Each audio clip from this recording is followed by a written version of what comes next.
Hello, welcome back to ഒരു class room. അപ്പോൾ നമ്മൾ PSC എക്സാംസിന് ആവശ്യമായിട്ടുള്ള SCERT ടെക്സ്റ്റ് ബുക്കിലെ കണ്ടൻറ്റുകളാണ് പഠിച്ചുകൊണ്ടിരിക്കുന്നത്. അപ്പം കഴിഞ്ഞ വീഡിയോയിൽ ഞാനൊരു ക്വസ്റ്റ്യൻ ഡിസ്കഷൻ ഇട്ടിട്ടുണ്ടായിരുന്നു. അതായത് ആദ്യം നമ്മളൊരു ചാപ്റ്റർ കവർ ചെയ്തു, എന്നിട്ട് അതിൽ നിന്ന് വരാൻ ചാൻസ് ഉള്ള PSC ക്വസ്റ്റ്യൻസ് എന്ത് ചെയ്തിട്ടുണ്ടായിരുന്നു, ഒരു വീഡിയോ ആയിട്ട് സെപ്പറേറ്റ് ചെയ്തിട്ടുണ്ടായിരുന്നു. അതെല്ലാം നിങ്ങൾ ചെയ്ത് നോക്കിയിട്ടുണ്ടാവുമെന്ന് വിചാരിക്കുന്നു. അഥവാ ചെയ്തിട്ടില്ലെങ്കിൽ അതൊന്ന് പ്രാക്ടീസ് ചെയ്യാം കേട്ടോ. കാരണം എന്തായാലും നമുക്ക് പഠിച്ച കാര്യങ്ങളൊക്കെ റിവൈസ് ചെയ്യണമെങ്കിൽ ക്വസ്റ്റ്യൻസ് പ്രാക്ടീസ് ചെയ്യാന്നുള്ള കാര്യം ഇമ്പോർട്ടൻ്റ് ആണ്. അപ്പോൾ ഇതൊരു മോക്ക് ടെസ്റ്റ് പോലെ ജസ്റ്റ് ഒന്ന് അറ്റൻഡ് ചെയ്ത് നോക്കുക. ലെങ്ത് ഇന്നൊരു 10-13 മിനിറ്റിൻ്റെ വീഡിയോ ആണ്. അപ്പോൾ അതെന്തായാലും ഒന്ന് നോക്കുക. ഞാൻ ലിങ്ക് ഡിസ്ക്രിപ്ഷനിൽ കൊടുക്കാം കേട്ടോ. അപ്പോൾ നമ്മൾ ഇന്ന് നോക്കുന്നത് ഒരു ഇമ്പോർട്ടൻ്റ് ആയിട്ടുള്ളൊരു ചാപ്റ്ററാണ്. ക്ലാസ് 9th ജിയോഗ്രഫിയിലെ ഫസ്റ്റത്തെ ചാപ്റ്ററാണ് പഠിക്കുന്നത്. ലോകത്തിൻ്റെ നെറുകയിൽ എന്നാണ് ചാപ്റ്ററിൻ്റെ പേര്. നമ്മുടെ PSC എക്സാംസിനും ജിയോഗ്രഫിയിൽ കവർ ആവുന്ന പോർഷനാണ്. ഇമ്പോർട്ടൻ്റ് ആണ്. കുറേ previous year ക്വസ്റ്റ്യൻസൊക്കെ ഈ ഒരു ചാപ്റ്ററിനുണ്ട്. അപ്പോൾ നമുക്ക് എന്ത് ചെയ്യാം, പഠിച്ചിട്ട് പോവാം. പിന്നെ ഈ പറയുന്ന കാര്യങ്ങളൊക്കെ നിങ്ങൾ നോട്ട് ചെയ്ത് വെക്കുക. ഇമ്പോർട്ടൻ്റ് ആയ പോയിൻറ്റ്സൊക്കെ എടുത്ത് പറയുന്ന സമയത്ത് നോട്ട് ചെയ്ത് വെക്കുക. എന്നിട്ട് ഇപ്പം തന്നെ പഠിച്ചിട്ട് പോവാം. പിന്നെ പഠിക്കാമെന്ന് കരുതിയിട്ട് മാറ്റി വയ്ക്കേണ്ട. നമുക്ക് ഈ ഒരു ക്ലാസ്സിൽ തന്നെ എന്ത് ചെയ്യാം, റിപ്പീറ്റ് ചെയ്ത് പറഞ്ഞ് പഠിച്ചിട്ട് പോവാം. അപ്പോൾ നമുക്ക് എന്തൊക്കെയാണ് പഠിക്കാനുള്ളതെന്ന് നോക്കാം. പിന്നെ കുറച്ചൊരു ലെങ്തി ചാപ്റ്റർ ആയതുകൊണ്ട് കംപ്ലീറ്റ് വായിക്കുന്നില്ല. നമുക്ക് ഇമ്പോർട്ടൻ്റ് ആയ കാര്യങ്ങൾ മാത്രമേ പറയുന്നുള്ളൂ. ആദ്യം തന്നെ പറയുന്നത്, ഇന്ത്യയെ നമുക്ക് എന്ത് ചെയ്യാം, ഭൂപ്രകൃതി സവിശേഷതകളുടെ അടിസ്ഥാനത്തിൽ 5 തരംതിരിക്കാനായിട്ട് പറ്റും. ഏതൊക്കെയാണ്? ഉത്തരപർവ്വത മേഖല, ഉത്തരേന്ത്യൻ സമതലം, ഉപദ്വീപീയ പീഠഭൂമി, ഇന്ത്യൻ മരുഭൂമി, തീരസമതലങ്ങളും ദ്വീപുകളും. അങ്ങനെ ഇന്ത്യയെ ഭൂപ്രകൃതി സവിശേഷതകളുടെ അടിസ്ഥാനത്തിൽ 5 തരംതിരിക്കാനായിട്ട് പറ്റും. അതിൽ നമ്മൾ ഫസ്റ്റ് വൺ ആയിട്ടുള്ള ഉത്തരപർവ്വത മേഖലയെ പറ്റിയിട്ടാണ് ഈ ഒരു ചാപ്റ്ററിൽ പഠിക്കുന്നത്. അതിൽ തന്നെ കുറേ ഡിവിഷൻസ് വരുന്നുണ്ട്. പക്ഷെ മൊത്തത്തിൽ എന്താണ്, ഉത്തരപർവ്വത മേഖലയെ പറ്റിയിട്ടാണ് പറയുന്നത്. അപ്പോൾ എന്തൊക്കെയാണ് നോക്കാം. ആദ്യം ഒരു മാപ്പിൽ കൊടുത്ത ഏരിയ നോക്കാം. എവിടെയാണ് ഉത്തരപർവ്വത മേഖല കാണപ്പെടുന്നത്? ആ ഒരു കളർ ചെയ്തിട്ടുള്ള പോർഷനാണ് ഉത്തരപർവ്വത മേഖല. നോക്കുകയാണെങ്കിൽ മുകളിൽ പാമീർ പർവ്വതക്കെട്ട് കണ്ടോ, അവിടെ നിന്ന് തുടങ്ങിയിട്ട് ഈ റൈറ്റ് സൈഡിൽ കാണുന്ന ആ ഒരു ഏരിയ വരെ എന്താണ്, ഉത്തരപർവ്വത മേഖലയാണ് വരുന്നത്. പിന്നെ അതിന് താഴെയായിട്ട് നിങ്ങൾക്ക് ഉത്തരേന്ത്യൻ സമതലം കാണാം, ഥാർ മരുഭൂമി ഉണ്ട്, ഉപദ്വീപീയ പീഠഭൂമി, തീരസമതലവും എല്ലാം മാർക്ക് ചെയ്തിട്ടുണ്ട്. നമുക്ക് ആദ്യം ഉത്തരപർവ്വത മേഖലയെ പറ്റിയിട്ട് പഠിക്കാം. ലോകത്തിൻ്റെ മേൽക്കൂര എന്നറിയപ്പെടുന്ന പാമീർ പർവ്വതക്കെട്ടിൽ നിന്ന് ഉദ്ഭവിച്ച് കിഴക്ക് പൂർവാചൽ വരെ വ്യാപിക്കുന്ന നിരവധി പർവ്വതനിരകൾ ചേർന്നതാണ് ഇന്ത്യൻ ഉപഭൂഖണ്ഡത്തിൻ്റെ വടക്ക് കിഴക്കൻ അതിരായ ഉത്തരപർവ്വത മേഖല. ഇമ്പോർട്ടൻ്റ് ആണ്. ലോകത്തിൻ്റെ മേൽക്കൂര ഓൾറെഡി നമ്മൾ പഠിച്ചതാണ് വേറെ ക്ലാസ്സുകളിലൊക്കെ ആയിട്ട്. ഏതാണ്? പാമീർ പർവ്വതക്കെട്ടാണ് ലോകത്തിൻ്റെ മേൽക്കൂര എന്നറിയപ്പെടുന്നത്. നോട്ട് ചെയ്ത് വയ്ക്കണം. അപ്പോൾ ഈ പാമീർ പർവ്വതക്കെട്ട് മുതൽ പൂർവാചൽ വരെ അല്ലേ, പാമീർ പർവ്വതക്കെട്ട് മുതൽ പൂർവാചൽ വരെയാണ് ഉത്തരപർവ്വത മേഖല വ്യാപിച്ചു കിടക്കുന്നത്. ഇന്ത്യൻ ഉപഭൂഖണ്ഡത്തിൻ്റെ വടക്ക് കിഴക്കൻ അതിരെന്ന് പറയുന്നത് ഏതാണ്? ഉത്തരപർവ്വത മേഖല തന്നെയാണ്. അപ്പം ലോകത്തിൻ്റെ മേൽക്കൂര എന്നറിയപ്പെടുന്നത് പാമീർ പർവ്വതക്കെട്ട്. ഈ ഉത്തരപർവ്വത മേഖല വ്യാപിച്ചു കിടക്കുന്നത് പാമീർ പർവ്വതക്കെട്ടിൽ നിന്ന് ഉദ്ഭവിച്ച് കിഴക്ക് പൂർവാചൽ വരെയാണ് വ്യാപിച്ചു കിടക്കുന്നത്. അതിൻ്റെ ഇടയിലുള്ള കുറേ പർവ്വതങ്ങൾ ചേർന്ന ഒരു പ്രദേശത്തിനാണ് നമ്മൾ എന്ത് പറയുന്നത്, ഉത്തരപർവ്വത മേഖല എന്ന് പറയുന്നത്. പിന്നെ എന്താണ്, ഇന്ത്യൻ ഉപഭൂഖണ്ഡത്തിൻ്റെ വടക്ക് കിഴക്കൻ അതിരായിട്ടാണ് ഉത്തരപർവ്വത മേഖലയെ കണക്കാക്കുന്നത്. താരതമ്യേന പ്രായം കുറഞ്ഞതും ഉയരമേറിയതുമാണ് ഈ പർവ്വതനിരകൾ. ശിലാപാളികൾക്ക് വലനം സംഭവിച്ച് രൂപപ്പെട്ട മടക്കു പർവ്വതങ്ങളാണിവ. അത് ഇമ്പോർട്ടൻ്റ് ആണ്. മടക്കു പർവ്വതങ്ങൾ എങ്ങനെയാണ് രൂപപ്പെടുന്നത് എന്നുള്ളത് പ്രീവിയസ് ഇയറിൽ ഒരു ക്വസ്റ്റ്യൻ ഉണ്ടായിരുന്നു. എങ്ങനെയാണ് വലനം സംഭവിച്ചിട്ടാണ് രൂപപ്പെടുന്നത് കേട്ടോ. പടിഞ്ഞാറ് സിന്ധു നദി മുതൽ കിഴക്ക് ബ്രഹ്മപുത്ര നദി വരെ ഏകദേശം 2400 കിലോമീറ്റർ നീളത്തിൽ വ്യാപിച്ചു കിടക്കുന്ന ഉത്തരപർവ്വത മേഖലയ്ക്ക് 150 മുതൽ 400 കിലോമീറ്റർ വരെ വീതിയുണ്ട്. ഉയരമേറിയ കൊടുമുടികളും ഹിമാനികളും തായ്വരകളും നിറഞ്ഞ സവിശേഷമായ ഭൂപ്രദേശമാണിത്. ഭൂപ്രകൃതി സവിശേഷതകളുടെ അടിസ്ഥാനത്തിൽ പർവ്വത മേഖലയെ 3 തരംതിരിക്കാം. അതിന് മുൻപ് നമ്മൾ പറഞ്ഞത് എന്താണ്, ഇവിടെ കൂടുതലും എന്താണ്, പർവ്വതനിരകളാണ്. പ്രായം കുറഞ്ഞതും ഉയരമേറിയതുമായിട്ടുള്ള പർവ്വതനിരകളാണ് ഇതിൽ കാണപ്പെടുന്നത്. പിന്നെ മടക്കുപർവ്വതങ്ങളുണ്ട്. മടക്കുപർവ്വതങ്ങൾ എങ്ങനെയാണ് രൂപപ്പെടുന്നത്? ശിലാപാളികൾക്ക് വലനം സംഭവിച്ചിട്ടാണ്. അവിടെ കൊടുത്തിട്ടുണ്ട് മടക്കുപർവ്വതങ്ങൾ. ഭൂവൽക്കത്തിലെ ശിലാപാളികൾ സമ്മർദ്ദ ബലത്താൽ മടങ്ങി മടക്കുപർവ്വതങ്ങൾ രൂപപ്പെടാറുണ്ട്. വലനം അഥവാ ഫോൾഡിംഗ് എന്ന ഈ പ്രക്രിയയിലൂടെയാണ് മടക്കുപർവ്വതങ്ങൾ രൂപപ്പെടുന്നത്. ഹിമാലയം, ആൽപ്സ് തുടങ്ങിയ പർവ്വതനിരകൾ ഇത്തരത്തിൽ രൂപപ്പെട്ടവയാണ്. ഇമ്പോർട്ടൻ്റ് ആണ്. എങ്ങനെയാണ് മടക്കുപർവ്വതം രൂപപ്പെടുന്നത്? ഭൂവൽക്കത്തിലെ ശിലാപാളികൾക്ക് സമ്മർദ്ദം മൂലം മടങ്ങിയിട്ടാണ് എന്ത് ചെയ്യുന്നത്, മടക്കുപർവ്വതങ്ങൾ രൂപപ്പെടുന്നത്. ആ ഒരു പ്രക്രിയയ്ക്ക് പറയുന്ന പേരാണ് വലനം. ശിലാപാളികൾക്ക് വലനം സംഭവിച്ചിട്ടാണ് എന്ത് ചെയ്യുന്നത്, മടക്ക് പർവ്വതങ്ങൾ രൂപപ്പെടുന്നത്. മടക്ക് പർവ്വതത്തിന് എക്സാമ്പിളാണ് ഹിമാലയവും ആൽപ്സും ഒക്കെ കേട്ടോ. പിന്നെ ഇതിൽ ഉത്തരപർവ്വത മേഖലയെ പറ്റി പറയുന്നത് പടിഞ്ഞാറ് സിന്ധു നദി മുതൽ കിഴക്ക് ബ്രഹ്മപുത്ര നദി വരെ വ്യാപിച്ചു കിടക്കുന്നുണ്ട്. 2 നദികളും നോട്ട് ചെയ്ത് വെക്കുക. എവിടെ മുതലാണ്? പടിഞ്ഞാറ് സിന്ധു മുതൽ കിഴക്ക് ബ്രഹ്മപുത്ര വരെയാണ് ഉത്തരപർവ്വത മേഖല വ്യാപിച്ചു കിടക്കുന്നത്. പിന്നെ അതിൻ്റെ ഏകദേശം 2400 കിലോമീറ്ററാണ് നീളം വരുന്നത്. ഏകദേശം 2400 കിലോമീറ്റർ നീളം, പിന്നെ 150 മുതൽ 400 കിലോമീറ്റർ വരെ വീതിയുമുണ്ട്. അത് നോട്ട് ചെയ്ത് വയ്ക്കണേ. ഉത്തരപർവ്വത മേഖലയ്ക്ക് ഏകദേശം 2400 കിലോമീറ്റർ നീളവും 150 to 400 കിലോമീറ്റർ വീതിയുമാണ് ഉള്ളത്. അപ്പോൾ അത് ഇത്രയും പറഞ്ഞ കാര്യങ്ങൾ ക്ലിയർ അല്ലേ? ഉത്തരപർവ്വത മേഖലയെ പറ്റിയിട്ട് നമ്മൾ എന്തൊക്കെയാണ് പറഞ്ഞത്? പാമീർ പർവ്വതക്കെട്ടിൽ നിന്ന് ഉത്ഭവിച്ച് കിഴക്ക് പൂർവാഞ്ചൽ വരെയാണ് വ്യാപിച്ചു കിടക്കുന്നത്. ഇന്ത്യൻ ഉപഭൂഖണ്ഡത്തിൻ്റെ വടക്ക് കിഴക്കൻ അതിരാണ്. പിന്നെ എന്താണ്? കൂടുതലും പർവ്വതനിരകളാണ് കാണപ്പെടുന്നത്. പിന്നെ മടക്ക് പർവ്വതങ്ങൾ എങ്ങനെയാണ് രൂപപ്പെടുന്നതെന്ന് പറഞ്ഞു അല്ലേ? ശിലാപാളികൾക്ക് വലനം സംഭവിച്ചിട്ടാണ് മടക്ക് പർവ്വതങ്ങൾ രൂപപ്പെടുന്നത്. ഇനി നദികൾ വെച്ച് പറയുകയാണെങ്കിൽ അതിർത്തി സിന്ധു നദി മുതൽ ബ്രഹ്മപുത്ര നദി വരെയാണ്. ഏകദേശം 2400 കിലോമീറ്റർ നീളവും 150 to 400 കിലോമീറ്റർ വീതിയുമാണ് ഇതിന് വരുന്നത്. ഇനി അടുത്ത് നമ്മൾ ഈ ഉത്തരപർവ്വത മേഖലയെ 3ആയിട്ട് തരംതിരിക്കാൻ പോവാണ്. ഉത്തരപർവ്വത മേഖലയെ എന്ത് ചെയ്യാം? നമുക്ക് 3ആയിട്ട് തരംതിരിക്കാം. ഏതൊക്കെയാണ്? ട്രാൻസ് ഹിമാലയം, ഹിമാലയം, കിഴക്കൻ കുന്നുകൾ. അങ്ങനെ 3ആയിട്ട് നമുക്ക് ഉത്തരപർവ്വത മേഖലയെ തരംതിരിക്കാനായിട്ട് പറ്റും. ഇനി അത് ഓരോന്നും എന്താണെന്നുള്ളത് നമുക്ക് പഠിക്കണം. അതും മാപ്പിൽ കൊടുത്തിട്ടുണ്ട്. ഇൻഡെക്സ് നോക്കി നമുക്ക് മനസ്സിലാവും. ട്രാൻസ് ഹിമാലയം റെഡ് ലൈനായിട്ടാണ് കൊടുത്തിട്ടുള്ളത്. ഏതൊക്കെയാണ് ട്രാൻസ് ഹിമാലയത്തിൽ വരുന്ന പർവ്വതങ്ങൾ? കാരക്കോറം, ലഡാക്ക്, സസ്കർ. അത് 3ഉമാണ് ട്രാൻസ് ഹിമാലയത്തിൽ വരുന്നത്. ഇനി ഹിമാലയം ആ ഒരു വയലറ്റ് കളറിൽ കൊടുത്തിട്ടുള്ളത്. ഹിമാലയത്തിൽ വരുന്ന ഏതൊക്കെയാണ്? ഹിമാദ്രി, ഹിമാചൽ, സിവാലിക്കാണ് മെയിനായിട്ട് വരുന്നത്.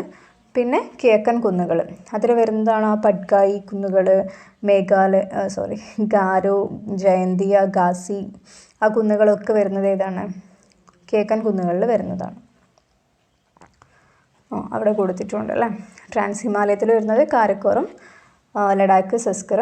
പിന്നെ ഹിമാലയത്തിൽ ഹിമാദ്രി, ഹിമാചൽ, സിവാലിക്ക്. കിഴക്കൻ കുന്നുകളിൽ ഗാസി, ഗാരോ, ജയന്തിയ കുന്നുകൾ, പട്കായി കുന്നുകൾ, നാഗ കുന്നുകൾ, അതൊക്കെ അതിൽ വരുന്നതാണ്. ഇതിൽ ഏറ്റവും വടക്ക് കാണപ്പെടുന്ന ട്രാൻസ് ഹിമാലയം ടിബറ്റൻ ഹിമാലയം എന്നും അറിയപ്പെടുന്നു. ട്രാൻസ് ഹിമാലയത്തെ പറ്റിയിട്ടാണ് കേട്ടോ അപ്പോൾ നമ്മൾ ആദ്യം പഠിക്കുന്നത്. 3ആയിട്ട് തരംതിരിച്ചിട്ടുണ്ട്. ട്രാൻസ് ഹിമാലയം, ഹിമാലയം, കിഴക്കൻ കുന്നുകൾ. അതിൽ ഫസ്റ്റത്തുള്ള ട്രാൻസ് ഹിമാലയം. അതിനെപ്പറ്റി പറയുകയാണെങ്കിൽ എന്താണ്? ഏറ്റവും വടക്കാണല്ലേ കാണപ്പെടുന്നത്. മാപ്പ് നോക്കിയാൽ നമുക്കറിയാം ഏറ്റവും വടക്കായിട്ടാണ് ട്രാൻസ് ഹിമാലയം കാണപ്പെടുന്നത്. അതിന് വേറൊരു പേരാണ് ഇപ്പം പറഞ്ഞത്. ഏതാണ്? ടിബറ്റൻ ഹിമാലയം എന്നും അറിയപ്പെടുന്നുണ്ട്.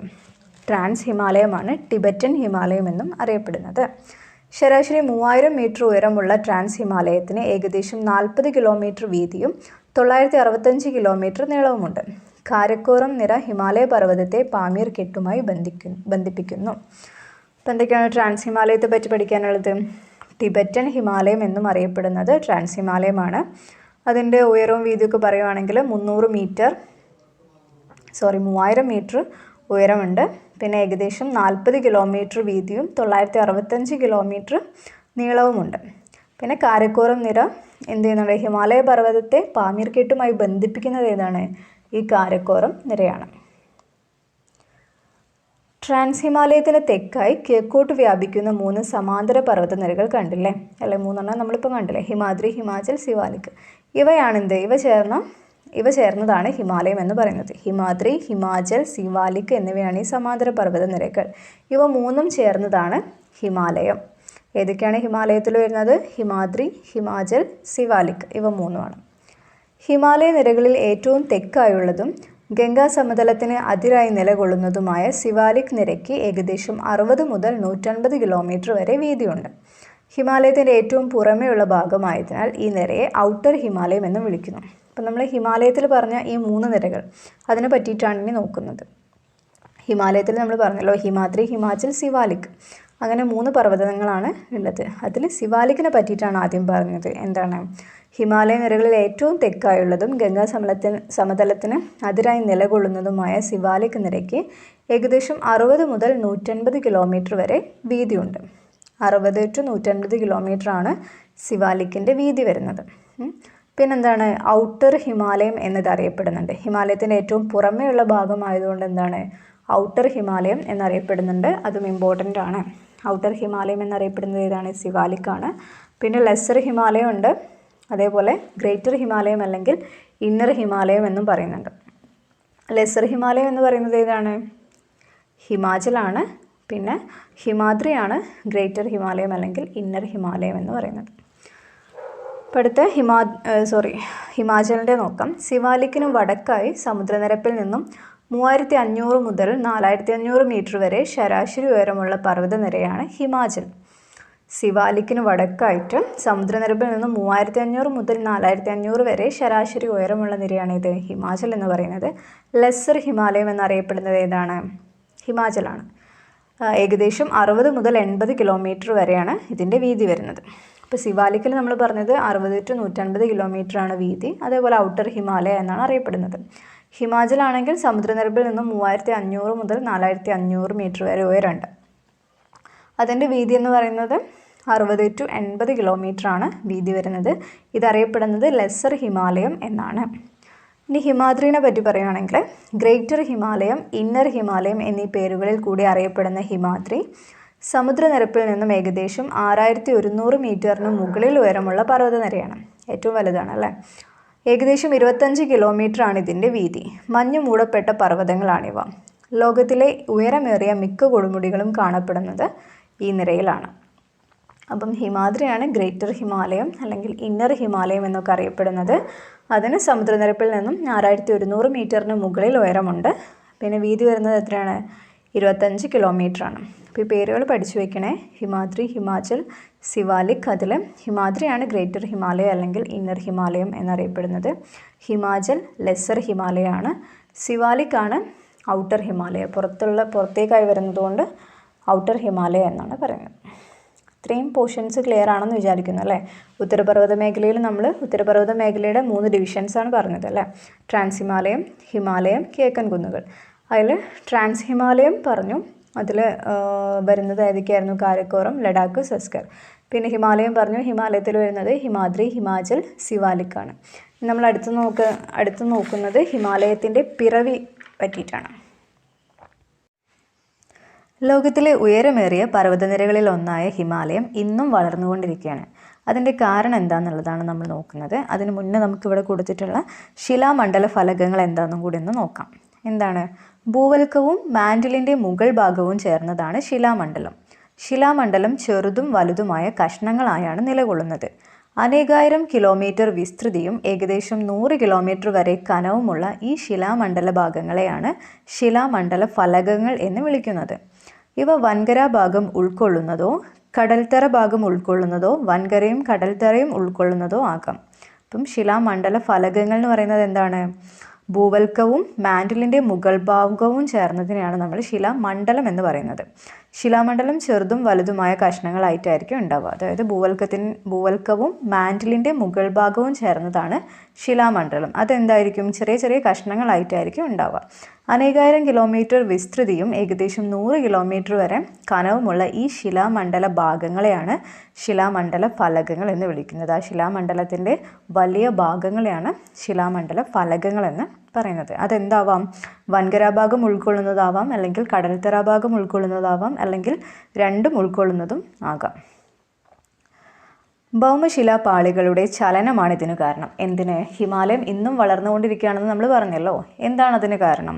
ഭൗമശിലാപാളികളുടെ ചലനമാണ്. ചലനം കാരണമാണ് ഇന്നും ഹിമാലയം വളർന്നുകൊണ്ടിരിക്കുന്നത്. വൻകരയും സമുദ്രഭാഗവും ചേർന്ന ശിലാപാളികളാണ് ടെക്ടോണിക് ഫലകങ്ങൾ. ശിലാമണ്ഡലത്തിന് താഴെ ഉയർന്ന താപത്താൽ ശിലകൾ ഉരുക്കി അർദ്ധദ്രവാവസ്ഥയിൽ നിലകൊള്ളുന്ന ഭാഗമാണ് അസ്തനോഫിയർ. അസ്തനോഫിയറിന് മുകളിലൂടെ ടെക്ടോണിക് ഫലകങ്ങൾ സാവധാനം ചലിച്ചുകൊണ്ടിരിക്കുന്നു. ഫലകചലനം മൂലം ഫലക അതിരുകളിൽ പർവ്വത രൂപീകരണം പോലുള്ള ഭൗമപ്രവർത്തനങ്ങൾ സജീവമാണ്. അപ്പോൾ ഇങ്ങനെയാണ് ഹിമാലയം ഇന്നും വളർന്നുകൊണ്ടിരിക്കാനുള്ള കാരണം ഈ ഭൗമശിലാപാളികളുടെ ചലനമാണ്. അതെങ്ങനെയാണ് ചലിക്കുന്നതെന്നുള്ളത് പറഞ്ഞിട്ടുണ്ട്. ഈ വൻകരയും സമുദ്രഭാഗവും ചേർന്ന ശിലാപാളികൾക്ക് പറയുന്ന പേരെന്താണ്? ടെക്ടോണിക് ഫലകങ്ങൾ എന്നാണ്. വൻകരയും സമുദ്രഭാഗവും ചേർന്ന ശിലാപാളികളെയാണ് നമ്മൾ ടെക്ടോണിക് ഫലകങ്ങൾ എന്ന് പറയുന്നത്. അതിന് താഴെ ഉയർന്ന താപത്താൽ എന്തെയും ശിലകൾ ഉരുകിയിട്ട് ഒരു അർദ്ധ ദ്രവാവസ്ഥയിലായിരിക്കും കാണപ്പെടുന്നുണ്ടാവുക. ആ ഭാഗത്തിന് നമ്മൾ പറയുന്നതാണ് അസ്തനോഫിയർ. അസ്തനോഫിയറൊക്കെ നമ്മൾ ഓൾറെഡി പഠിച്ചതാണല്ലോ അല്ലേ. അപ്പോൾ ഈ അസ്തനോഫിയറിന് മുകളിലൂടെ ഇപ്പോൾ നമ്മൾ ആദ്യം പറഞ്ഞിട്ടുള്ള ടെക്ടോണിക് ഫലകങ്ങൾ, വൻകരയും സമുദ്രഭാഗവും ചേർന്നിട്ടുള്ള ശിലാപാളികളാണ് ടെക്ടോണിക് ഫലകങ്ങൾ.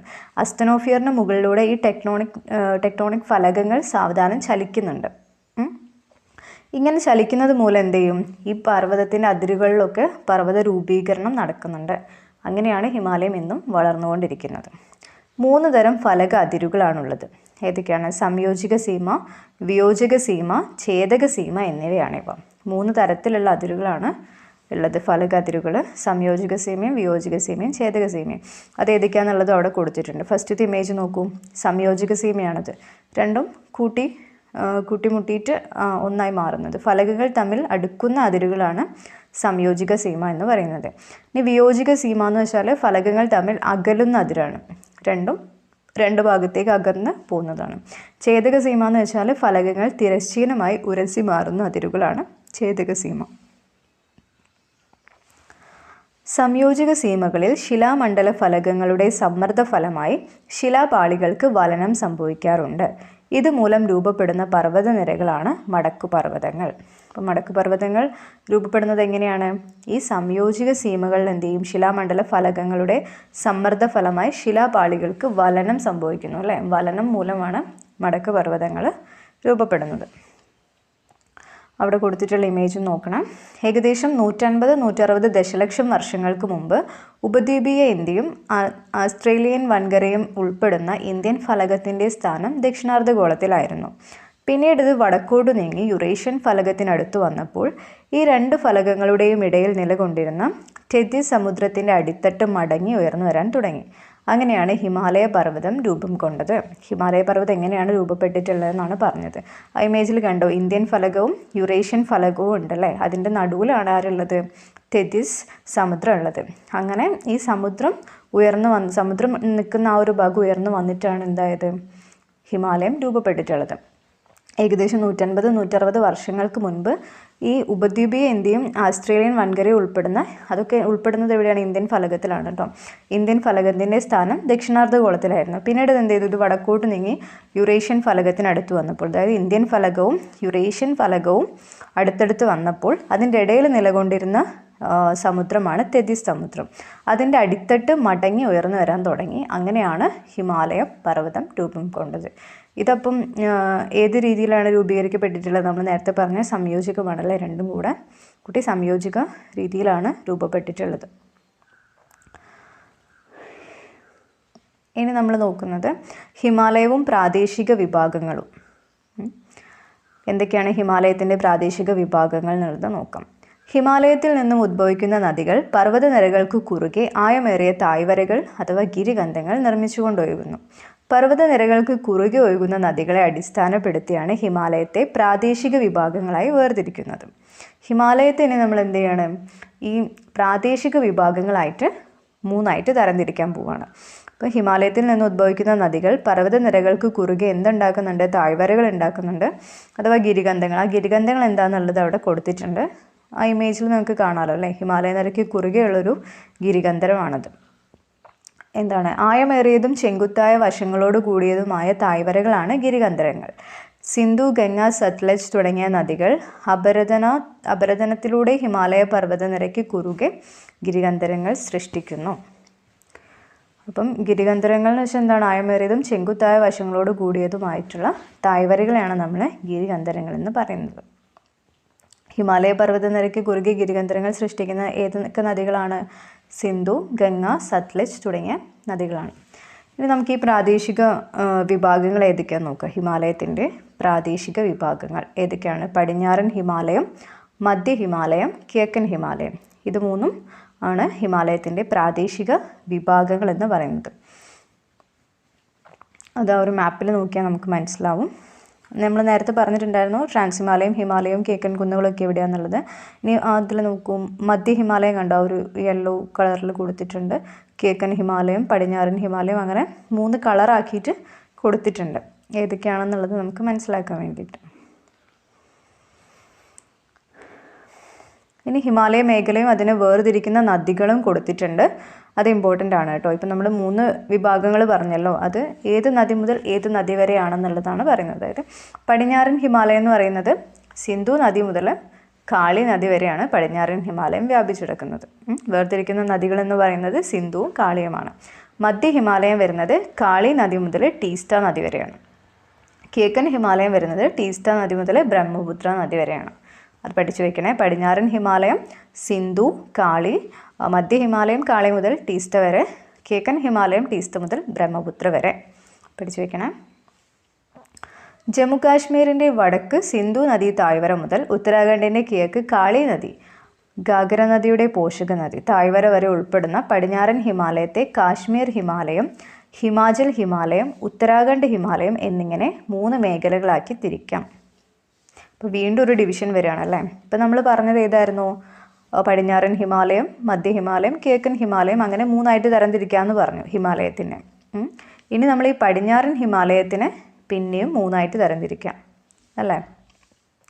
പടിഞ്ഞാറൻ ഹിമാലയം എന്ന് പറയുന്നത് സിന്ധു നദി മുതൽ കാളി നദി വരെയാണ്. ഈ പടിഞ്ഞാറൻ ഹിമാലയത്തെ നമ്മൾ പിന്നെയും തരംതിരിക്കുമ്പം കാശ്മീർ ഹിമാലയം, ഹിമാചൽ ഹിമാലയം, ഉത്തരാഖണ്ഡ് ഹിമാലയം, അങ്ങനെ 3 മേഖലകളായിട്ടാണ് തരംതിരിക്കുന്നത്. ഇനി അവ 3 എന്താണെന്നുള്ളതാണ് നമ്മൾ നോക്കുന്നത്. നിങ്ങളിതൊന്ന് നോട്ട് ചെയ്ത് പോണേ, കൺഫ്യൂഷൻ ആവരുത് എല്ലാം കൂടെ. കാശ്മീർ ഹിമാലയം എന്താണെന്നുള്ളത് നോക്കാം. ജമ്മു കാശ്മീർ ലഡാക്ക് പ്രദേശത്ത് ഏകദേശം 3.5 ലക്ഷം ചതുരശ്ര കിലോമീറ്റർ വിസ്തൃതിയിൽ വ്യാപിച്ചു കിടക്കുന്ന കാശ്മീർ ഹിമാലയത്തിന് ഏകദേശം 700 കിലോമീറ്റർ നീളവും 500 കിലോമീറ്റർ വീതിയുമുണ്ട്. മഞ്ഞു മൂടിയ കൊടുമുടികളും താഴ്വരകളും മലനിരകളും നിറഞ്ഞ കാശ്മീർ ഹിമാലയത്തിലെ പ്രധാന പർവ്വതനിരകളാണ് കാരക്കോറം, സസ്കർ, ലഡാക്ക്, പീർ പഞ്ചാൽ എന്നിവ. ലോകത്തിലെ 2ാമത്തെ ഉയരമേറിയ കൊടുമുടിയായ മൗണ്ട് കെ2 അഥവാ ഗോഡ്വിൻ ഓസ്റ്റിൻ കാരക്കോറം നിരയിലാണ് സ്ഥിതി ചെയ്യുന്നത്. അപ്പം കാശ്മീർ ഹിമാലയം വ്യാപിച്ചു കിടക്കുന്നത് എവിടെയാണ്? ജമ്മു കാശ്മീർ ലഡാക്ക് പ്രദേശത്താണ്. ഏകദേശം 3.5 ലക്ഷം ചതുരശ്ര കിലോമീറ്ററാണ് വിസ്തൃതി വരുന്നത്. പിന്നെ എന്താ പറയുന്നത്? അതിൻ്റെ നീളവും വീതിയും പറയുന്നുണ്ട് അല്ലേ. 700 കിലോമീറ്റർ നീളവും 500 കിലോമീറ്റർ വീതിയുമാണ് ഈ ഒരു കാശ്മീർ ഹിമാലയത്തിനുള്ളത്. പിന്നെന്താ പറയുന്നത്? അവിടുത്തെ പ്രധാനപ്പെട്ട പർവ്വതനിരകൾ ഏതൊക്കെയാണെന്നുള്ളത് പറയുന്നുണ്ടല്ലേ. ഏതൊക്കെയാണ് കാശ്മീർ ഹിമാലയത്തിലെ പ്രധാന പർവ്വതനിരകൾ? കാരക്കോറം, സസ്കർ, ലഡാക്ക്, പീർ പഞ്ചാൽ എന്നിവയാണ്. പിന്നെ വേറൊരു കാര്യം പറഞ്ഞത് ലോകത്തിലെ 2ാമത്തെ ഉയരമേറിയ കൊടുമുടി ഏതാണ്? ലോകത്തിലെ 2ാമത്തെ ഉയരമേറിയ കൊടുമുടിയാണ് മൗണ്ട് കെ2. മൗണ്ട് കെ2ൻ്റെ തന്നെ വേറൊരു പേരാണ് ഗോഡ്വിൻ ഓസ്റ്റിൻ എന്ന് പറയുന്നത്. അതിൻ്റെ ഉയരം എത്രയാണ്? 8611 മീറ്ററാണ്. അതെവിടെ സ്ഥിതി ചെയ്യുന്നതെന്ന് വെച്ചാൽ കാരക്കോറം പർവ്വതനിരയിലാണ് ഈ മൗണ്ട് കെ2 സ്ഥിതി ചെയ്യുന്നത്. അത് ഇമ്പോർട്ടൻ്റ് ആണ് കേട്ടോ. മൗണ്ട് കെ2 നോട്ട് ചെയ്യണം. സിയാച്ചിൻ, ബോൾട്ടോറോ തുടങ്ങിയവ ഈ പ്രദേശത്തെ പ്രധാന ഹിമാനികളാണ്. കാശ്മീർ ഹിമാലയത്തിലുള്ള പ്രധാന ഹിമാനികളാണ് ഏതൊക്കെ? സിയാച്ചിനും ബോൾട്ടോറോയും. സിന്ധു നദിയിലും അതിൻ്റെ പോഷക നദികളായ രവി, ജലം, സിനാബ് തുടങ്ങിയവയിലും വർഷം മുഴുവൻ സമൃദ്ധമായ നീരൊഴുക്ക് സാധ്യമാക്കുന്നത് ഈ ഹിമാനികളാണ്. പർവ്വതങ്ങളുടെ ഇരുവശങ്ങളെയും തമ്മിൽ ബന്ധിപ്പിച്ച് ഗതാഗതം സാധ്യമാക്കുന്നത് പർവ്വതങ്ങളിലെ ചുരങ്ങളാണ് അല്ലേ. ചുരങ്ങൾ നമുക്കറിയില്ല. 2 പർവ്വതങ്ങളെയും തമ്മിൽ ബന്ധിപ്പിച്ച് അതിലൂടെ ഗതാഗതം സാധ്യമാക്കുന്നത് എന്താണ്? ഈ ചുരങ്ങളാണ്. പർവ്വതനിരകൾ മുറിച്ചു കടക്കാൻ സഹായകമായ സ്വാഭാവിക ഇടങ്ങളാണ് ചുരങ്ങൾ. പീർ പഞ്ചാൽ പർവ്വതനിരയ്ക്ക് കുറുകെയുള്ള ബനിഹാൽ ചുരമാണ് ജമ്മു പ്രദേശത്തെ കാശ്മീർ താഴ്വരയുമായി ബന്ധിപ്പിക്കുന്നത്. അപ്പോൾ ഏത് ചുരത്തെ പറ്റിയിട്ടാണ് അവിടെ പറയുന്നത്? ബനിഹാൽ ചുരം അല്ലേ. ഏതൊക്കെ പ്രദേശങ്ങളെ ബന്ധിപ്പിക്കുന്നത്? ജമ്മു പ്രദേശത്തെ കാശ്മീർ താഴ്വരയുമായി ബന്ധിപ്പിക്കുന്ന ചുരമാണേത്? ബനിഹാൽ ചുരം എന്ന് പറയുന്നത്. പീർ പഞ്ചാൽ പർവ്വതനിരയ്ക്ക് കുറുകെയാണത് ഉള്ളത്. സിയാച്ചിൻ ഹിമാനീൻ്റെ ഒരു ഇമേജ് അവിടെ കൊടുത്തിട്ടുണ്ട്. ലോകത്തിലെ ഏറ്റവും ഉയരത്തിൽ സ്ഥിതി ചെയ്യുന്ന യുദ്ധഭൂമി എന്നാണ് സിയാച്ചിൻ ഹിമാനിയെ വിശേഷിപ്പിക്കുന്നത്. അതും പ്രീവിയസ് ഇയർ ക്വസ്റ്റ്യൻ ആണ്. ലോകത്തിലെ ഏറ്റവും ഉയരത്തിൽ സ്ഥിതി ചെയ്യുന്ന യുദ്ധഭൂമി ഏതാണ്? സിയാച്ചിൻ ഹിമാനിയാണ്. ശുദ്ധജല തടാകങ്ങൾ ധാരാളമുള്ള കാശ്മീർ ഹിമാലയത്തിലെ ഒരു പ്രധാന തടാകമാണ് ദാൽ. ഈ തടാകത്തിൻ്റെ കരയിലാണ് ശ്രീനഗർ പട്ടണം സ്ഥിതി ചെയ്യുന്നത്. കാശ്മീരിലെ ഒരു പ്രധാന വിനോദസഞ്ചാര വാണിജ്യ കേന്ദ്രം കൂടിയാണിത്. ദാൽ തടാകത്തിലെ ശികാര തോണികളും ഫ്ലോട്ടിംഗ് മാർക്കറ്റ് എന്ന് വെച്ചാൽ തോണികളിലെ വിപണികൾ കാശ്മീർ ടൂറിസത്തിൻ്റെ മുഖമുദ്രകളാണ്. അവിടെ ഒരു ഇമേജ് കൊടുത്തിട്ടുണ്ട്. ദാൽ തടാകത്തിൽ ഒരു ശികാര തോണി. ഗുൽമർഗ് എന്താണെന്നുള്ളത് കൊടുത്തിട്ടുണ്ട്. ആ ഒരു ഇമേജ് നോക്കൂ. വേനൽക്കാലവും മഞ്ഞുകാലവും അല്ലേ. പർവ്വത ചെരുവുകളിൽ വേനൽക്കാലങ്ങളിൽ രൂപപ്പെടുന്ന പുൽമേടുകളാണ് മർഗുകൾ എന്നറിയപ്പെടുന്നത്. ശൈത്യകാലങ്ങളിൽ മഞ്ഞ് മൂടപ്പെടുന്ന മർഗുകൾ സ്കീയിങ് പോലുള്ള മഞ്ഞുകാല വിനോദങ്ങൾക്കായി ധാരാളം സഞ്ചാരികളെ ആകർഷിക്കുന്നു.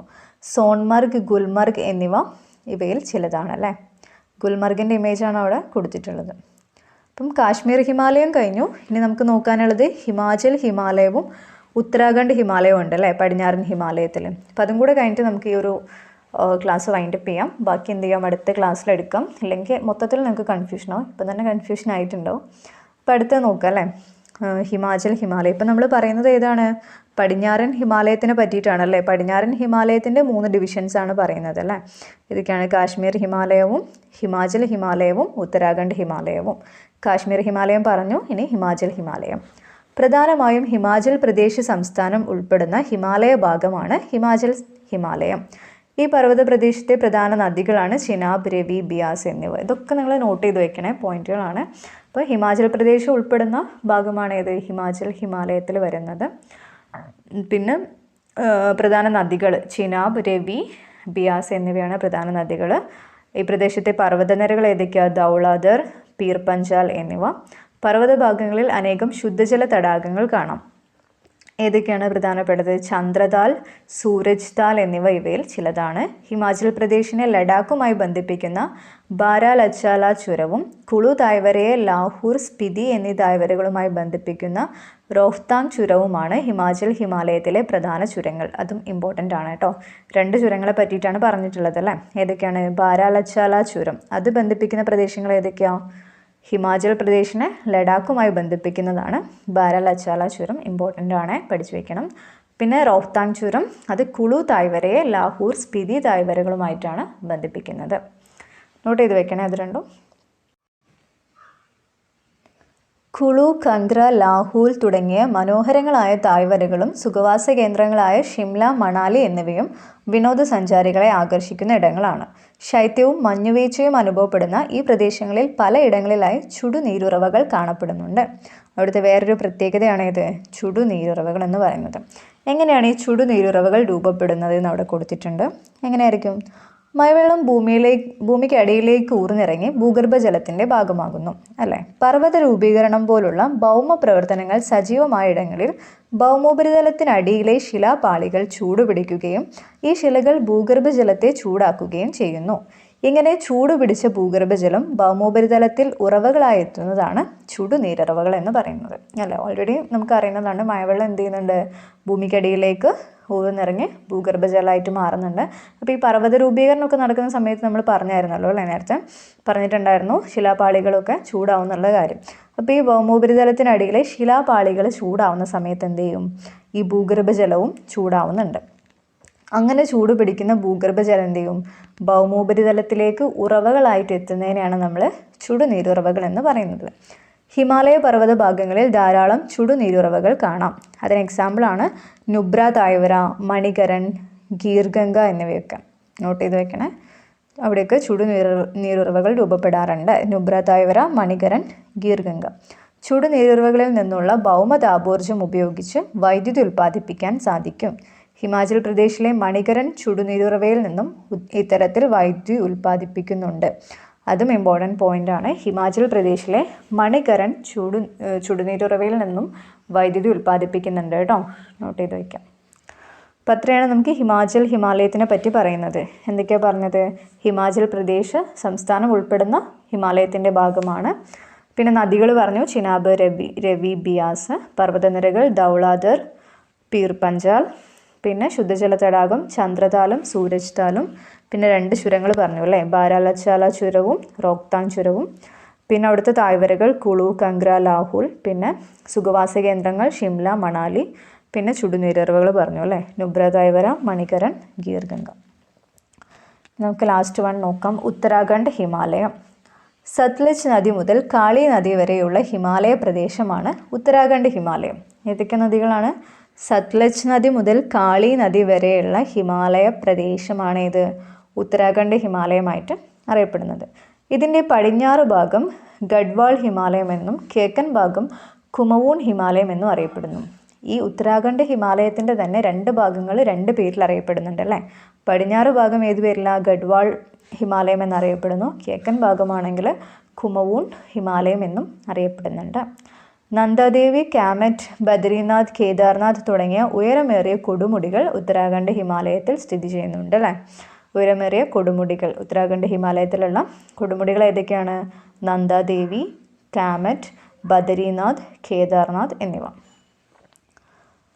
ഗംഗ, യമുന എന്നീ നദികളുടെ ഉദ്ഭവസ്ഥാനമായ ഗംഗോത്രി, യമുനോത്രി തുടങ്ങിയ ഹിമാനികളും ഏതൊക്കെ ഹിമാനിയ? ഗംഗോത്രി, യമുനോത്രി, നൈനിതാൽ, ഭീംതാൽ തുടങ്ങിയ ശുദ്ധജല തടാകങ്ങളും ഈ മേഖലയിലുണ്ട്.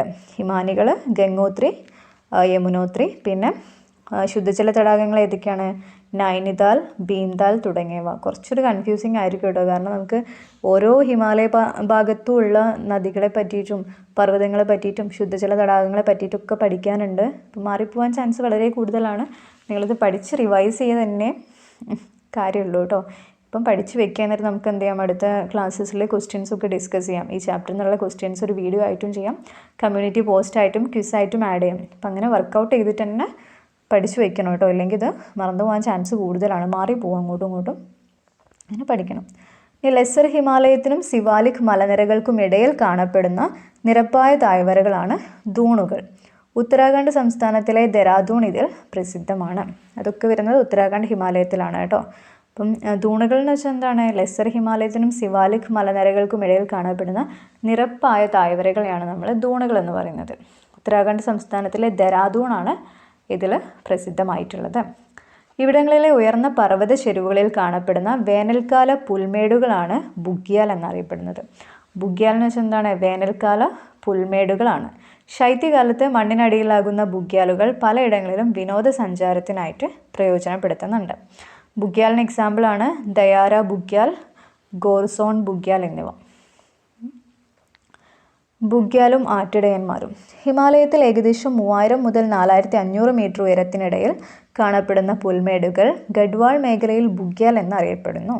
ശൈത്യകാലങ്ങളിൽ മഞ്ഞു മൂടുന്ന ബുഗ്യാലുകൾ മഞ്ഞുരുകുന്നതോടെ പച്ച പുതച്ച് പുൽമേടുകളായിട്ട് മാറുന്നു.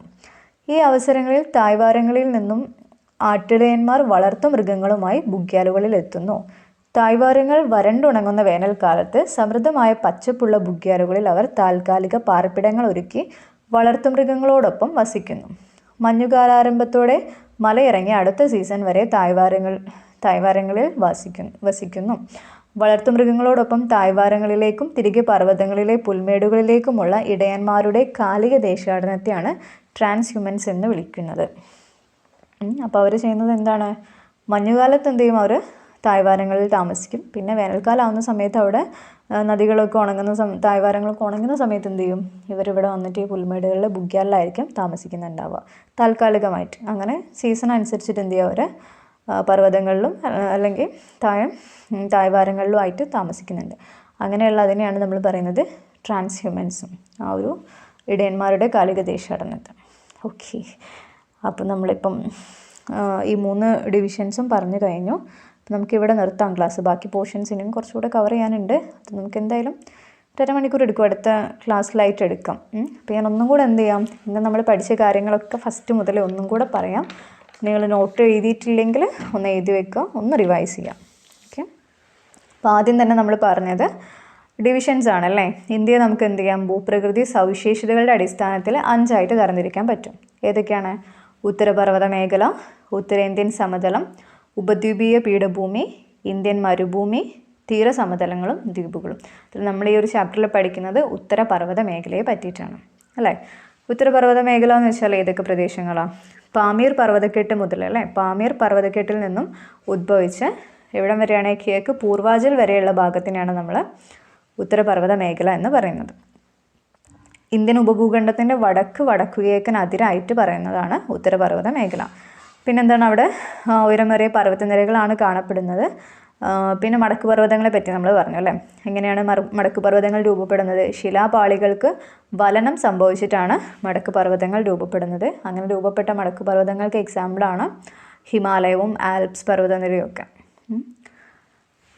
പിന്നെ ഈ ഉത്തരപർവ്വത മേഖല നമ്മൾ നദീനെ ബേസ് ചെയ്ത് പറയുകയാണെങ്കിൽ സിന്ധു നദി മുതൽ ബ്രഹ്മപുത്ര നദി വരെയാണ് വ്യാപിച്ചു കിടക്കുന്നത്. നീളം ഏകദേശം 2400 കിലോമീറ്ററാണ്, വീതി 150 to 400 കിലോമീറ്റർ. ഇനി നമുക്ക് ഉത്തരപർവ്വത മേഖലയെ തന്നെ 3ആയിട്ട് തരംതിരിക്കാൻ പറ്റും അല്ലേ. ഫസ്റ്റത്തെ ഡിവിഷൻ ട്രാൻസ് ഹിമാലയം, ഹിമാലയം, കിഴക്കൻ കുന്നുകൾ. അങ്ങനെ 3ആയിട്ട് തരംതിരിക്കാം. ട്രാൻസ് ഹിമാലയം, ഹിമാലയം, കിഴക്കൻ കുന്നുകൾ. അതിൽ ട്രാൻസ് ഹിമാലയമാണ് ടിബറ്റൻ ഹിമാലയം എന്നും അറിയപ്പെടുന്നത്. അതിൻ്റെ ഉയരം 3000 മീറ്റർ ഉയരവും 40 കിലോമീറ്റർ വീതിയും 965 കിലോമീറ്റർ നീളവുമാണ് ട്രാൻസ് ഹിമാലയത്തിന് വരുന്നത്. പിന്നെ അവിടെ സ്ഥിതി ചെയ്യുന്ന പർവ്വതങ്ങളാണ്, ട്രാൻസ് ഹിമാലയത്തിൽ സ്ഥിതി ചെയ്യുന്ന പർവ്വതങ്ങളാണ് കാരക്കോറം, ലഡാക്ക്, സസ്കർ എന്നിവയൊക്കെ. പിന്നെ നമ്മൾ രണ്ടാമത് പറഞ്ഞത് ഹിമാലയമാണ്. ഹിമാലയത്തിലുള്ള പർവ്വതങ്ങൾ ഏതൊക്കെയാണ്? ഹിമാദ്രി, ഹിമാചൽ, സിവാലിക്, ഇവ 3 അതിൽ ഹിമാദ്രി എന്ന് വെച്ചാൽ ഹിമാദ്രി അറിയപ്പെടുന്ന പേര് ഗ്രേറ്റർ ഹിമാലയം അല്ലെങ്കിൽ ഇന്നർ ഹിമാലയം എന്നൊക്കെ അറിയപ്പെടുന്നത് ഹിമാദ്രിയാണ്. സമുദ്രനിരപ്പിൽ നിന്നും ഏകദേശം എത്രയാണ്? 6100 മീറ്റർ മുകളിൽ ഉയരമുണ്ട് ഹിമാദ്രിക്ക്. പിന്നെ 25 കിലോമീറ്റർ വീതി, മഞ്ഞും കൂടിയ പർവ്വതങ്ങളാണ് കൂടുതലും കാണപ്പെടുന്നത്. പിന്നെ ഹിമാചലിനെ പറ്റി പറയുകയാണെങ്കിൽ സമുദ്രനിരപ്പിൽ നിന്നും 3500 to 4500 അതിൻ്റെ ഉയരം വരുന്നത്. 60 to 80 കിലോമീറ്റർ വീതി, അറിയപ്പെടുന്നത് ലെസ്സർ ഹിമാലയ എന്നാണ് ഹിമാചൽ. പിന്നെ സിവാലിക്കാണ് ഔട്ടർ ഹിമാലയ എന്നറിയപ്പെടുന്നത്. 60 to 150 കിലോമീറ്ററാണ് അതിൻ്റെ വീതി വരുന്നത്. പിന്നെ നമ്മൾ പറഞ്ഞു ഹിമാലയം എന്താണ് ഇപ്പോഴും വളർന്നുകൊണ്ടിരിക്കുകയാണ്. അതിനുള്ള കാരണം എന്താണ്? ഭൗമശിലാപാളികളുടെ ചലനമാണെന്നുള്ള കാര്യം പറഞ്ഞിട്ടുണ്ടായിരുന്നു അല്ലേ. പിന്നെ പറഞ്ഞത് ഹിമാലയത്തിൻ്റെ പ്രാദേശിക വിഭാഗങ്ങൾ 3 വിഭാഗങ്ങളായിട്ട് പറഞ്ഞിട്ടുണ്ടായിരുന്നു. ഏതൊക്കെയാണ്? പടിഞ്ഞാറൻ ഹിമാലയം, മധ്യ ഹിമാലയം, കിഴക്കൻ ഹിമാലയം. അതിൽ അത് നദീനെ ബേസ് ചെയ്തിട്ടാണ് പറയുന്നത്. പടിഞ്ഞാറൻ ഹിമാലയത്തിൻ്റെ അതിരുകളായിട്ട് വരുന്നത് സിന്ധു നദി മുതൽ കാളി വരെയാണ്. പിന്നെ മധ്യ ഹിമാലയം കാളി മുതൽ ടീസ്ത വരെ. പിന്നെ കിഴക്കൻ ഹിമാലയം ടീസ്ത മുതൽ ബ്രഹ്മപുത്ര വരെ. അങ്ങനെയാണ് നദികളെ ബേസ് ചെയ്തിട്ട് അതിൻ്റെ അതിര് പറയുന്നത്. അതിൽ നമ്മൾ പടിഞ്ഞാറൻ ഹിമാലയമാണ് ഈ ഒരു ബാക്കി പഠിച്ചിട്ടുള്ളത്. പടിഞ്ഞാറൻ ഹിമാലയം വരെ പഠിച്ചിട്ടുള്ളൂ. ഇനി നമുക്ക് ബാക്കി മധ്യ ഹിമാലയം മുതൽ അടുത്ത ക്ലാസ്സിൽ നോക്കാനുണ്ട്. പടിഞ്ഞാറൻ ഹിമാലയത്തിൽ തന്നെ 3 ഡിവിഷൻസ് ഉണ്ട് അല്ലേ. പടിഞ്ഞാറൻ ഹിമാലയത്തിന് 3ആയിട്ട് തരംതിരിക്കാം. കാശ്മീർ ഹിമാലയം, ഹിമാചൽ ഹിമാലയം, ഉത്തരാഖണ്ഡ് ഹിമാലയം. അതിൽ കാശ്മീർ ഹിമാലയം നമ്മൾ പറഞ്ഞു. അവിടുത്തെ പ്രധാന പർവ്വതങ്ങൾ ഏതൊക്കെയാണ്? കാരക്കോറം, സസ്കർ, ലഡാക്ക്, പീർ പഞ്ചാലൊക്കെ കാശ്മീർ ഹിമാലയത്തിലാണ്. മൗണ്ട് K2 സ്ഥിതി ചെയ്യുന്നതും കാശ്മീർ ഹിമാലയത്തിലെ കാരക്കോറത്തിലാണ്. പിന്നെ പ്രധാന ഹിമാനികൾ സിയാച്ചിനും ബോൾട്ടോറയുമാണ്. സിയാച്ചിനാണ് ഏറ്റവും ഉയരത്തിൽ സ്ഥിതി ചെയ്യുന്ന യുദ്ധഭൂമി എന്നറിയപ്പെടുന്നത്. പിന്നെ ഒരു ചുരം പറഞ്ഞു, ബനിഹാൽ ചുരമായിരുന്നു. പിന്നെ തടാകം, ശുദ്ധജല തടാകം ദാലാണ്. പിന്നെ പറഞ്ഞത് ഹിമാചൽ ഹിമാലയമാണ്. ഹിമാചൽ പ്രദേശ് ഉൾപ്പെടുന്ന ഹിമാലയത്തിൻ്റെ ഭാഗമാണ്. അവിടുത്തെ നദികൾ ചിനാബ്, രവി, ബിയാസ് എന്നിവയായിരുന്നു. പിന്നെ പർവ്വതനിരകളാണെങ്കിൽ ധൗളാധർ, പീർ പഞ്ചൽ, പിന്നെ ശുദ്ധജല തടാകം ചന്ദ്രതാലും സൂരജ് താലുമാണ്. 2 ചുരങ്ങളുണ്ട്, ബാരാലച്ചാല ചുരവും റോഹ്താങ് ചുരവും. ബാരാലച്ചാല ചുരം ഹിമാചൽ പ്രദേശിനും ലഡാക്കിനുമാണ് ബന്ധിപ്പിക്കുന്നത്. റോഹ്താങ് ചുരം കുളു തായ്വരയും ലാഹോർ, സ്പിതി തായ്വരകളുമായിട്ട് ബന്ധിപ്പിക്കുന്നു. പിന്നെ അവിടുത്തെ തായ്വരകൾ കുളു, കംഗ്ര, ലാഹോർ. പിന്നെ സുഖവാസ കേന്ദ്രങ്ങൾ ഷിംല, മണാലി. പിന്നെ നീരുറവകൾ ഉണ്ടെന്ന് പറഞ്ഞിട്ടുണ്ടായിരുന്നു. നുബ്ര തായ്വര, മണിക്കരൻ, ഗീർഗംഗ എന്നിവയായിരുന്നു. പിന്നെ ലാസ്റ്റ് വൺ പറഞ്ഞത് ഉത്തരാഖണ്ഡ് ഹിമാലയമാണ്. അതിന് തന്നെ 2 ഡിവിഷൻ ഉണ്ട്. അതായത് പടിഞ്ഞാറ് ഭാഗത്തിന് ഗഡ്വാൾ ഹിമാലയം എന്നറിയപ്പെടുന്നു. കിഴക്ക് ഭാഗം കുമവൂൺ ഹിമാലയം എന്നും അറിയപ്പെടുന്നു. ഉത്തരാഖണ്ഡ് ഹിമാലയത്തിലെ കൊടുമുടികളാണ് നന്ദാദേവി, കാമറ്റ്, ബദ്രീനാഥ്, കേദാർനാഥ് എന്നിവ. പിന്നെ ഹിമാനികൾ ഗംഗോത്രി, യമുനോത്രി. പിന്നെ ശുദ്ധജല തടാകങ്ങൾ നൈനിത്താലും ഭീംതാലുമാണ്. പിന്നെ ദൂൺ ഉണ്ടെന്ന് പറഞ്ഞു, അത് ഡെറാദൂണാണ്. പിന്നെന്താ പറഞ്ഞത്? ലാസ്റ്റ് വൺ ബുഗ്യാൽ അല്ലേ. ബുഗ്യാൽ എന്ന് വെച്ചാൽ എന്താണ്? വേനൽക്കാല പുൽമേടുകളാണ് ബുഗ്യാൽ എന്നറിയപ്പെടുന്നത്. ഓക്കെ, അപ്പോൾ ഇത്രയും കാര്യങ്ങൾ നിങ്ങൾക്ക് ക്ലിയർ ആണെന്ന് വിചാരിക്കുന്നു. കുറച്ച് കൺഫ്യൂസ് ആണെങ്കിലും നിങ്ങൾ നിങ്ങൾക്ക് ഈ ടെക്സ്റ്റിൽ ഇങ്ങനെ വായിച്ചു പോകുന്നതുകൊണ്ടാണ് നിങ്ങൾക്ക് കൺഫ്യൂസ്ഡ് ആവുന്നത്. അതൊന്ന് പോയിൻ്റ് ആക്കിയിട്ട് അല്ലെങ്കിൽ ഒരു ഫ്ലോ ചാർട്ട് പോലെയൊക്കെ ഡിവിഷൻസ് ചെയ്ത് വെച്ചാൽ നമുക്ക് എന്ത് ചെയ്യാം, കുറച്ചുകൂടി ഈസി ആയിരിക്കും. ഓക്കെ, അപ്പോൾ ഇത് നന്നായിട്ട് റിവൈസ് ചെയ്ത് പഠിക്കുക. എന്നിട്ട് ഇതിനെ ബേസ് ചെയ്തിട്ടുള്ള ക്വസ്റ്റ്യൻസ് എന്തായാലും പോസ്റ്റ് ചെയ്യും കേട്ടോ. വീഡിയോ ആയിട്ട് തന്നെ ഇടുന്നുണ്ട്. കമ്മ്യൂണിറ്റി പോസ്റ്റിൽ ക്വിസായിട്ടും ആഡ് ചെയ്യാം. ബാക്കി പോർഷൻസ് എന്ത് ചെയ്യാം, നമുക്ക് അടുത്ത ചാപ്റ്ററിൽ കവർ ചെയ്യാം. ഓക്കെ, വീഡിയോ നിങ്ങൾക്ക് യൂസ്ഫുൾ ആയിട്ടുണ്ടെങ്കിൽ ലൈക്ക് ചെയ്യുക, സബ്സ്ക്രൈബ് ചെയ്യുക, സപ്പോർട്ട് ചെയ്യുക. Thank you for watching. Happy learning.